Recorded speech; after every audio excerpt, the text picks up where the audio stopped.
Daerah itu disebut sebagai relung peradaban manusia, tempat lahirnya bangsa-bangsa dan kota-kota pertama di dunia. Negeri yang berada di antara sungai Efrat dan Tigris ini disebut sebagai Mesopotamia. Dalam bahasa Yunani berarti tanah di antara dua sungai. Bangsa-bangsa penghuni Mesopotamia tidak hanya mendirikan kerajaan. Mereka juga menciptakan sistem tulisan, administrasi, transportasi, tata kota, astronomi, dan sederet penemuan lainnya yang penting bagi peradaban manusia. Di tanah Mesopotamia pula lahir bangsa-bangsa seperti Asyur, Babel Kasdim, dan Aram yang akan berperan penting dalam sejarah bangsa Israel. Bagaimana perjalanan munculnya bangsa-bangsa ini sampai mereka masuk dalam narasi Alkitab? Dalam episode ketiga dari Peradaban dalam Alkitab.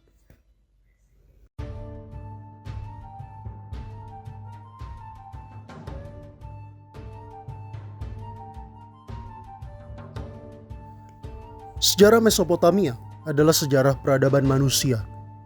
Wilayah yang sekarang sebagian besar ditempati oleh teritori negara Irak ini merupakan lokasi dari beberapa kota tertua dalam sejarah, seperti Kish, Uruk, Eridu, dan Lagash. Tanpa Mesopotamia, wajah peradaban manusia akan sangat berbeda. Ia adalah rumah bukan hanya bagi penduduk setempatnya, tetapi juga dari realitas sosial yang kita kenal sekarang, dan oleh karena itu, rumah kita semua juga. Bangsa pertama yang mendiami Mesopotamia ialah bangsa Sumeria. Bangsa ini terkenal sebagai pencipta dari kuil piramida zigurat yang menjadi lambang peradaban Mesopotamia, sekaligus sistem tulisan paku atau yang disebut sebagai cuneiform. Bangsa Sumeria diyakini sebagian besar sejarawan sebagai penduduk asli Mesopotamia dan oleh karena itu secara umum dipandang tidak berhubungan secara genetis dan linguistik dengan rumpun bangsa-bangsa lain yang mungkin berada di sekitar dan sejaman dengan mereka. Namun bangsa Sumeria tidak memainkan peran yang signifikan dalam Alkitab. Selain dari Bapak Abraham yang menurut beberapa ahli kemungkinan sendirinya seorang etnis Sumeria, itu pun apabila ceritanya bisa dipercaya. Bangsa Sumeria sebagai satu kekuatan entitas tidak memainkan peranan penting apapun dalam Alkitab Perjanjian Lama yang sebagian besar berlatar belakangkan Kanaan. Bangsa Mesopotamia pertama yang memainkan peran penting dalam Alkitab ialah bangsa Asyur atau Assyria, dan dari sinilah pembahasan kita akan dimulai. Negeri asal mereka yang dalam bahasa Akkadia, bahasa umum bangsa Asyur kuno sebelum abad ke-8 sebagai Mat Asyur, berada di daerah Mesopotamia Hulu. Terpusat di kota bernama sama, yang dinamakan dari dewa bernama sama, sebagai personifikasi dari bangsa Asyur. Kemunculan bangsa Asyur dalam sejarah tertulis paling awal bertanggalkan sekitar abad ke-20 hingga ke-19 sebelum Masehi. Namun sejarah mereka sendiri jauh lebih tua dari itu. Raja pertama Asyur yang kita ketahui bernama Puzur Asyur ke-1, yang diduga memerintah antara 2025 sebelum Masehi hingga kurang lebih kematiannya pada 1970 sebelum Masehi. Untuk sebagian besar sejarahnya, bangsa Asyur terpusat terutama di negara kota Asyur yang reruntuhannya sekarang terletak di provinsi Saladin di Irak Utara, berdiri di tepi kanan sungai Tigris. Bangsa Asyur mulai membangun kerajaan teritorial yang kuat dengan kenaikan Asyur Ubalid ke-1 pada tahta kerajaan sekitar 1363 sebelum Masehi. Sebelumnya, mereka merupakan kerajaan bawahan dari Babilonia dan kerajaan Mitanni yang berkembang di sekitarnya. Bangsa Asyur semula berbahasa Akkadia, sebuah bahasa rumpun Semitik Timur yang sudah musnah, tetapi dahulu merupakan lingua franca dari Timur Tengah kuno. Namun pada masa ketika kemunculan mereka di Alkitab, bangsa Asyur telah mengadopsi bahasa Aram dari bangsa Aram sebagai bahasa mereka. Kekuatan kekaisaran Asyur lantas diduga menjadi salah satu faktor besar dalam kenaikan bahasa Aram sebagai lingua franca Timur Tengah, menggantikan Akkadia sebelum kenaikan bahasa Yunani dan setelahnya bahasa Arab hingga hari ini. Di dalam Alkitab, bangsa Asyur paling terkenal karena kekuatan militer dan kekejamannya. Raja Sanherib yang memerintah Asyur saat itu menghancurkan kerajaan Israel Samaria di utara dan mendeportasi semua penduduknya ke timur. Peristiwa yang menurut para sejarawan terjadi pada era yang disebut sebagai Kekaisaran Neo-Asyur ini diduga menjadi asal-usul dari mitos 10 suku Israel yang hilang. Asyur memang diketahui memiliki kebijakan relokasi atau lebih tepatnya deportasi warga daerah taklukannya dan memukimkan warga daerah lainnya di sana sebagai metode kontrol sosial politik. Namun di saat ini, dunia akademi sejarah lebih memandang bahwa hanya sebagian saja penduduk Israel Utara yang direlokasi, terutama kalangan atas yang terdiri dari bangsawan, elit, seniman, penulis, dan orang-orang berguna lainnya. Sebagian besar penduduk Israel Utara tidak pernah pergi, melainkan tetap tinggal di sana dan menjadi leluhur dari kelompok Samaria yang masih ada di Israel dan Palestina sampai sekarang. Kekaisaran Neo-Asyur berakhir dengan kejatuhan kota Haran pada 609 sebelum Masehi. Setelah sebelumnya kehilangan kota Asyur sendiri pada 614 sebelum Masehi dan Niniwe pada 612 sebelum Masehi. Walaupun demikian, warisan kekuasaan Asyur tetap menjadi salah satu faktor paling penting yang membentuk sejarah Timur Tengah seperti hari ini. Dalam satu artian tertentu, beberapa sejarawan menyebut Asyur sebagai kekaisaran sejati pertama di dunia. Mereka menerapkan sistem pemerintahan dan kekuasaan seperti yang akan diikuti dan dicontoh oleh imperium dan kekaisaran lainnya di Timur Tengah dan seluruh dunia, termasuk imperium kolonial Eropa pada masa penjajahan dari abad ke-16 hingga abad ke-20. Seperti Italia bagi Kekaisaran Romawi dan Inggris bagi Imperium Britania misalnya. Tanah air asal bangsa Asyur di daerah Mesopotamia hulu menjadi negeri inti dari Kekaisaran Asyur. Namun kekuasaan mereka meliputi sejumlah besar bangsa dan kerajaan di bawah dominasi bangsa Asyur, seperti bagaimana orang Romawi juga memerintah atas bangsa Yunani, Mesir, Keltik, dan Berber di puncak kejayaannya. Atau Imperium Britania yang mencakup koloni di Asia, Afrika, Amerika, dan Oseania pada masa kejayaannya. Bangsa Asyur memanfaatkan kekayaan baik material maupun imaterial dari bangsa-bangsa jajahan mereka untuk keuntungan mereka sendiri, seperti strategi ekonomi East India Company Inggris atau VOC Belanda.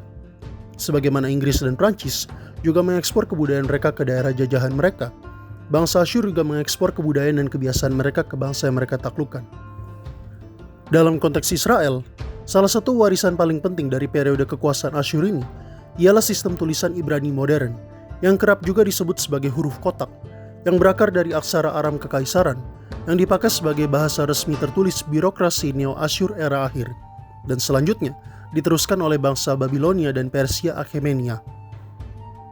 Bangsa selanjutnya dari Mesopotamia yang berperan penting dalam Alkitab ialah bangsa Babilonia.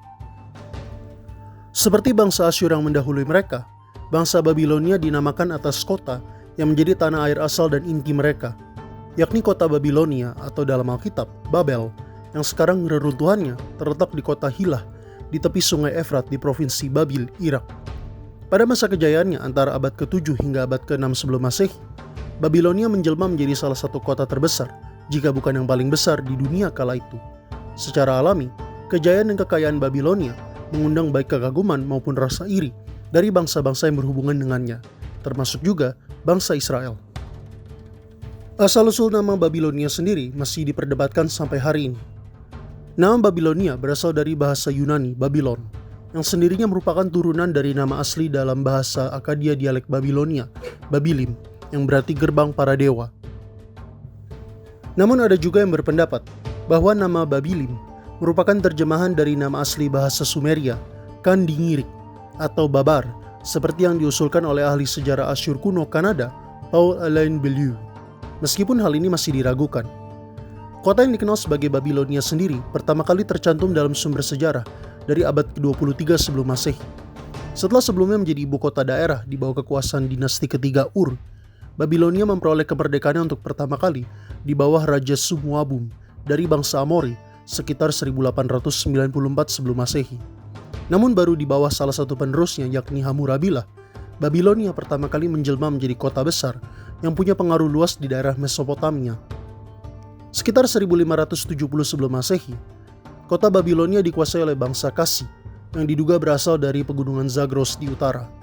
Para raja Kasi mengukuhkan status Babilonia sebagai kota terdepan dan termakmur di daerah Mesopotamia. Bersamaan dengan ini, Marduk yang adalah dewa tertinggi dan perlindung dari kota Babilonia perlahan mencapai pamornya sebagai raja para dewa dalam mitologi Mesopotamia secara keseluruhan. Selanjutnya, Babilonia akan berpindah tangan dari bangsa Asyur, kemudian ke bangsa Kasi lagi, ke bangsa Elam, kemudian ke Kekaisaran Neo-Asyur, hingga kemunculan Kekaisaran Neo-Babilonia yang didirikan oleh Raja Nabopolassar pada 626 sebelum Masehi. Kekaisaran Neo-Babilonia merupakan puncak dari kejayaan Babilonia dalam sejarah. Para penguasanya berasal dari bangsa Kasdim, yang pada milenium pertama sebelum Masehi menghuni dataran Berawa di selatan Mesopotamia, di tepi timur sungai Efrat, kurang lebih antara Uruk di selatan dan Dilbat dan Marat di utara. Kekaisaran ini mencapai masa kejayaannya di bawah pemerintahan Raja Nebukadnezar II, putra dan penerus dari Nabopolassar, yang memainkan peran penting sebagai raja yang mempekerjakan Daniel dan ketiga kawannya, Hananya, Misael, dan Azaria, atau lebih dikenal sebagai trio Sadrach, Meshach, dan Abednego. Ia jugalah raja yang diatribusikan dengan pembangunan dua monumen paling terkenal dan menjadi simbol dari Babilonia dan Mesopotamia secara keseluruhan, Gerbang Ishtar dan Taman Gantung Babilonia. Raja Nebukadnezar kedua juga terkenal sebagai raja yang menghancurkan Yerusalem dan Bait Allah pertama yang dibangun oleh Raja Salomo. Tidak hanya itu, ia juga disebut menjara Bait Allah dan mengangkut semua hartanya, termasuk cawan suci yang digunakan untuk upacara ke Babilonia. Peristiwa ini mungkin menjadi salah satu faktor utama mengapa Babilonia atau Babel memiliki reputasi yang buruk di Alkitab sebagai lambang penyembahan berhala dan kejahatan. Beberapa ahli mengatakan bahwa Babel lantas menjadi simbol dari segala hal yang bertentangan dengan Tuhan Allah, seperti dalam Menara Babel atau Perempuan Babel di Kitab Wahyu. Kendati menurut beberapa teori, nama Babel dalam Kitab Wahyu sesungguhnya dipakai untuk secara rahasia menunjuk pada kekaisaran Romawi yang berkuasa saat itu. Masa kejayaan Neo-Babilonia tidak akan berlangsung lama. Raja terakhir kekaisaran Neo-Babilonia ialah Nabonidus, yang nampaknya tidak berhubungan secara genetis dengan raja-raja pendahulunya. Menurut sejarawan Yunani Herodotus, Nabonidus menikah dengan putri dari Nebukadnezar kedua yang bernama Nitokris, dan darinya lahir Belshazzar. Meskipun disebut sebagai raja dalam kitab Daniel, Belshazzar hampir pasti tidak pernah naik tahta. Kerajaan Neo-Babilonia berakhir pada 539 sebelum Masehi, dalam peristiwa yang dideskripsikan oleh kitab Daniel sebagai Darius orang Media menerima kerajaan. Namun secara historis, Darius orang Media tidak dapat pernah diidentifikasikan dengan penguasa kerajaan dunia nyata manapun, yang menyebabkan sejumlah sejarawan menduga karakternya sebagai ciptaan fiksi sastra. Secara historis, adalah Koresh yang Agung, Raja Akhemeniah yang disebut sebagai penguasa terbesarnya yang memimpin penaklukan Babilonia oleh bangsa Persia. Bangsa terakhir yang memainkan peran penting dalam Alkitab dan punya hubungan erat dengan Mesopotamia ialah bangsa Aram. Walaupun secara tradisional diidentifikasikan sebagai berasal dari daerah negara Suria sekarang, bangsa Aram muncul ke pamor dunia pertama kali lewat keterlibatan mereka dalam perpolitikan Mesopotamia. Tidak seperti bangsa Asyur dan Babilonia, bangsa Aram tidak pernah membentuk satu negara atau kekaisaran terpusat.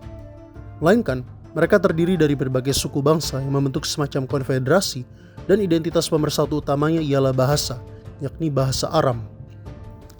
Bahasa Aram merupakan anggota dari rumpun bahasa Semitik Barat Laut yang membuat mereka berkerabat dengan bahasa Ibrani sebagai satu-satunya anggota rumpun cabang bahasa Semitik Kanaan yang masih hidup. Pada masa kerajaan Israel Utara dan Selatan, bangsa Aram membentuk kerajaan Aram Damaskus di daerah Suriah. Salah satu raja terkenalnya ialah Hadadezer, yang dalam kitab 1 Raja-Raja disebut berperang melawan Raja Ahab dari Israel Samaria. Sementara di timur, bangsa Aram menginvasi sejumlah daerah di Mesopotamia.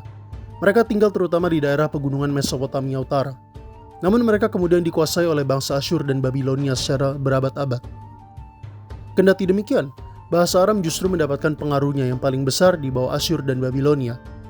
Posisinya menggantikan bahasa Akkadia sebagai lingua franca di Timur Tengah, di bawah kekaisaran Neo-Asyur dan selanjutnya Neo-Babilonia dan Akhemeniah Persia. Pembuangan bangsa Israel ke Babilonia bagi sebagian sejarawan menandai kemunduran penggunaan bahasa Ibrani dalam konteks sekuler aka non-religius oleh bangsa Israel. Sebaliknya, bahasa Aram sebagai bahasa resmi Asyur dan Babilonia diadopsi sebagai bahasa sehari-hari dalam beberapa konteks religius, sedangkan bahasa Ibrani terutama digunakan dalam konteks religius. Status dominan bahasa Aram ini berlanjut sampai pada abad-abad pertama Masehi, terutama di daerah Kanaan. Yesus dan para muridnya dipercaya berbicara bahasa Aram sebagai bahasa ibunya, sejalan dengan penggunaan bahasa Aram sebagai bahasa sehari-hari orang Yahudi di tanah suci Israel kala itu. Bahasa Aram berbagi status itu dengan bahasa Yunani Kina sebagai lingua franca Mediterania Timur sejak dibawa oleh pasukan Alexander yang Agung. Status bahasa Aram sebagai lingua franca Timur Tengah kemudian digantikan oleh bahasa Arab sesudah penaklukan Islam pada abad ke-7. Kendati demikian, bahasa Aram tidak sepenuhnya mati. Dialek Aram Tengah Timur menurunkan bahasa Suryani atau Syriak yang masih dipertuturkan beberapa komunitas di Irak Utara, Suriah, dan Lebanon sekarang, dan terutama sebagai bahasa liturgis peribadatan dari kelompok religius kultural kekristenan Suryani yang mencakup antara lain Gereja Timur Assyria, Gereja Timur Kuno, Gereja Ortodoks Syria, Gereja Ortodoks Syria Malankara di India, serta 5 gereja Katolik Timur dalam persatuan penuh dengan Bapa Suci di Roma, yakni Gereja Katolik Kaldea, Gereja Katolik Syria, Gereja Katolik Maronit, Gereja Katolik Syro-Malabar, dan Gereja Katolik Syro-Malankara, yang dua terakhirnya terpusat dan terutama berada di India. Dan tadi itu adalah peradaban-peradaban Mesopotamia yang punya pengaruh penting dalam sejarah Alkitab, serta perkembangan sejarah religius Yahudi Kristen. Tentu saja, pembahasan kita tadi masih sangat sederhana dan umum. Masih banyak lagi poin-poin sejarah dan interaksi antara bangsa-bangsa di Mesopotamia dengan peradaban Yahudi Israel di Tanah Suci Israel yang layak untuk dibahas dalam videonya sendiri. Oleh karena itu, jangan lupa untuk like, share, dan komen video-video kita, serta subscribe ke channel Via Parva TV untuk mendapatkan update video-video selanjutnya. Sampai jumpa dan Tuhan memberkati.